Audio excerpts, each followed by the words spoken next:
Pedagojik formasyon ilanında belirlenen 300 kişi Harran Üniversitesi, 100 kişi de üniversite dışından olmak üzere toplam 400 kişilik komik kontenjan sayısını esefle öğrenmiş bulunmaktayız.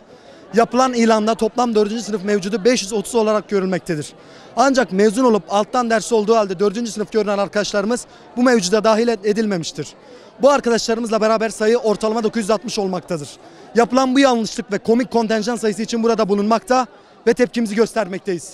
17-10-2014 tarihinde rektörlük binasında yaptığımız eylemin neticesi olarak somut bir adım atılmamış, öğrenciler resmen hesaba alınmamıştır. Öteki üniversitelerde formasyon almayı bekleyen öğrenci sayısından fazlaca kontenjan açılmasına rağmen Harran Üniversitesi'nde 660 öğrenci mağdur olmaktadır.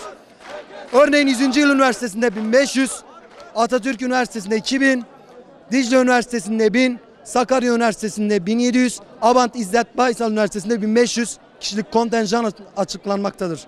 Yapılan açıklamada Eğitim Fakültesi personel ve fiziki şartların yetersizliğinden dolayı kontenjanın 400 olduğunu öne sürmektedir. Oysa üniversitemizin Fen Edebiyat Fakültesi'nde lisans, yüksek lisans, doktorasını eğitim alanında yapmış olup formasyon derslerini vermek istemesine rağmen bu talepleri eğitim fakültelerince reddedilen çok sayıda öğretim üyesi bulunmaktadır. Eğitim fakültesi de buna razı olarak diyor ki 400 çok iyi bir rakam. Yani bu bizim eğitim fakültesinin elinde arkadaşlar.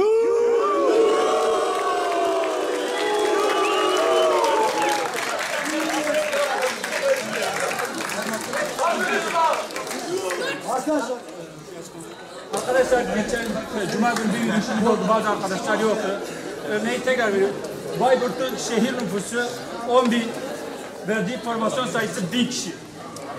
Üniversitenin öğrenci alım sayısı 14.000. Yani bizim bulunduğumuz öğrenci kitlesi bile Bayburt'tan büyükken bizim eğitim fakültesinin kalkıp 400 kişilik bir kontenjan açması gerçekten üniversite için utanç kaynağı olmalı.